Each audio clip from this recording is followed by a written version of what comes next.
안녕하세요. 이유 있는 삶을 사는 이유입니다. 오늘은 제약회사 임상팀에서 근무하는 것에 대한 특징이자 장단점에 대해서 이야기해 보려고 합니다.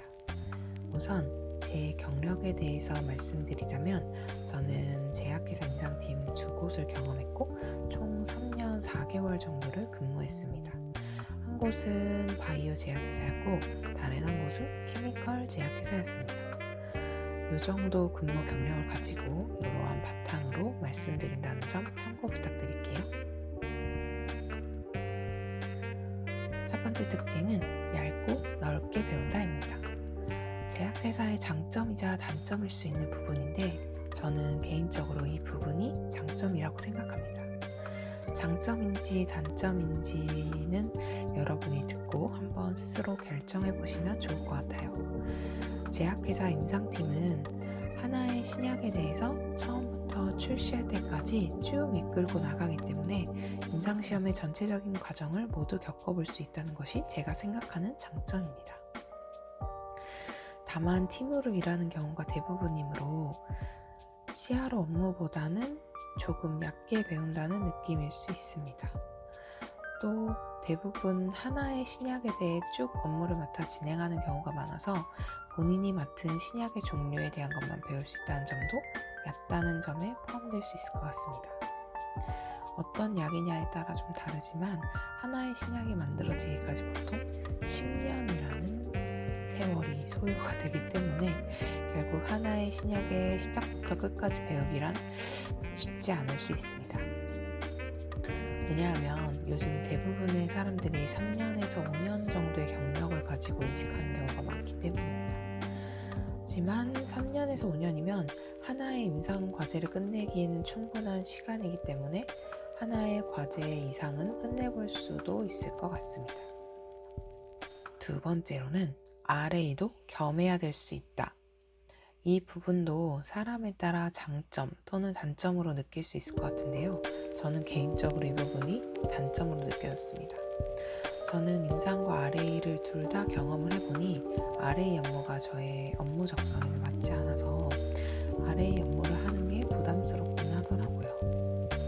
자세히 설명해보자면 큰 제약회사의 경우에는 RA팀과 임상팀이 별도로 구성되어 있는 경우도 많지만 벤처나 중소기업의 경우에는 나뉘어져 있지 않은 경우도 꽤 많기 때문에 RA 업무도 대부분 겸하고 있습니다.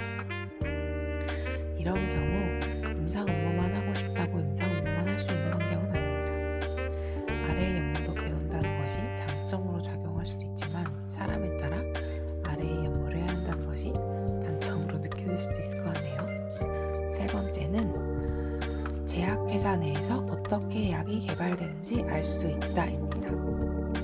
1번과 비슷해 보이지만 조금 다른 이야기라서 별도로 번호를 구성했습니다. 첫 번째에서는 임상팀에서 처음부터 끝까지 임상시험 전체를 볼 수 있다는 이야기였다면 세 번째는 제약회사 내에서 여러 팀이 협업을 하면서 전체적으로 어떤 과정이 거쳐 신약이 개발되는지 알 수 있다는 의미입니다. 이 부분은 CRO에서 업무를 하면서 조금 더 이 부분에 대한 장점을 느꼈던 부분인데요. 생산, 연구, 품질 등 다양한 팀과 협업을 하면서 이러한 팀들은 어떤 일을 하는지, 어떤 과정을 거쳐서 신약이 개발되는지 전체적인 숲을 볼 수 있습니다. 네 번째로는 다양한 팀과 소통할 수 있어야 한다는 특징이 있습니다. 세 번째 이야기에 이어서 이러한 관점에서 단점으로 작용하는 것이 다양한 팀들과 소통하고 함께 일을 할 줄 알아야 한다는 것입니다. 저는 사람들과 대화하고 마주하는 것에 대해서 크게 어려워하지 않는 성격이어서 근무한 동안 이 부분에 대해서 힘든 점이 크게 없었는데 성격에 따라 이런 부분이 힘드신 분들은 업무를 위해 극복해 나가야 하는 과정이 꼭 필요할 것 같습니다. 다섯 번째, 수직적인 사내 문화가 발달되어 있다. 제약회사들은 아무래도 CRO보다는 수직적인 사내 문화가 발달되어 있는 편입니다.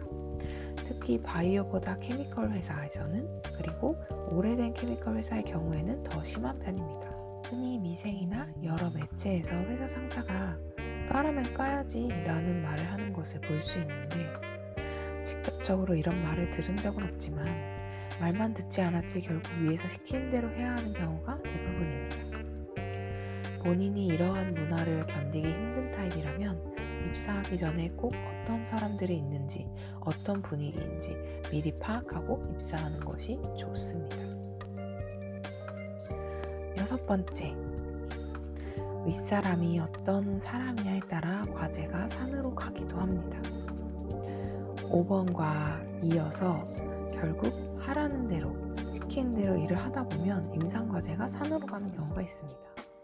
아마 입사를 처음 하시는 분들은 알고 있는 정보가 많이 없기 때문에 어떻게 해야 하는지 모든 게 의문스러울 수 있습니다. 그래도 업무를 하시면서 뭔가 의문점이 든다거나 이렇게 하는 게 맞는지 궁금할 때에는 항상 가까운 상사분께 질문을 하여서 과제가 엎어지지 않도록 항시 주의를 하여야 합니다. 이에 대한 경험담은 추후 또 들려드리도록 하겠습니다. 7번째, 아무리 힘든 과제여도 내 과제. 때로는 이미 엉망인 상태의 과제를 맡을 수도 있고 아니면 매우 힘든 과제를 담당하게 될 수도 있습니다. 하지만 제약회사에서는 이러나 저러나 미우나 고우나 내 과제, 내 자식과 같은 느낌으로 이걸 버릴 수도 없고 어떻게든 이끌어 나가야 됩니다. 물론 좋은 과제를 맡게 된다면 당연히 좋겠지만요. 이러한 점 또한 제약회사 임상팀의 단점이지 않을까 싶습니다. 8번째, 마지막인데요. CRO의 눈치를 안 보는 것은 아니다. 누군가는 그렇게 생각하실 수도 있을 것 같아요. 제약사가 CRO 눈치를 본다고? 믿을 수 없는 걸? 이라고요. 하지만 그렇지 않습니다. 분명히 돈을 주고 CRO를 고용한 스폰서의 입장이지만 그렇다고 무조건적으로 CRO의 눈치를 보지 않고 행동할 수는 없습니다. CRO는 마치 내 자식을 맡겨놓은 어린이집 교사 같은 느낌이기 때문에 함부로 대하면 내 과제에 잘 신경도 안 써주고 어떻게 할지 제대로 안 해줘서 망칠 경우도 있기 때문입니다. 물론 CRO도 책임감을 가지고 어떠한 상황에서도 그 업무를 열심히 하겠지만 사람이다 보니까 마음이 잘 가지 않는 과제라고 해야 될까요? 그렇게 될 수도 있기 때문에 이 부분을 조금 신경을 제약회사에서 많이 써야 되는 것 같습니다. 그래서 CRO도 CRO 나름의 힘든 점들이 있겠지만 스폰서라고 해서 아무 눈치도 없이 아나무인으로 행동하는 것은 아니라는 말입니다. 자, 여기까지 제가 준비한 제약회사 임상팀의 특징을 총 8가지로 분류해 보았는데요. 어떠셨나요? 제가 말씀드린 부분 중에 이해가 되지 않는 용어나 내용들이 있었다면 이러한 부분도 추후에 영상으로 제작해 보겠습니다. 그럼 다음에 또 만나요. 안녕.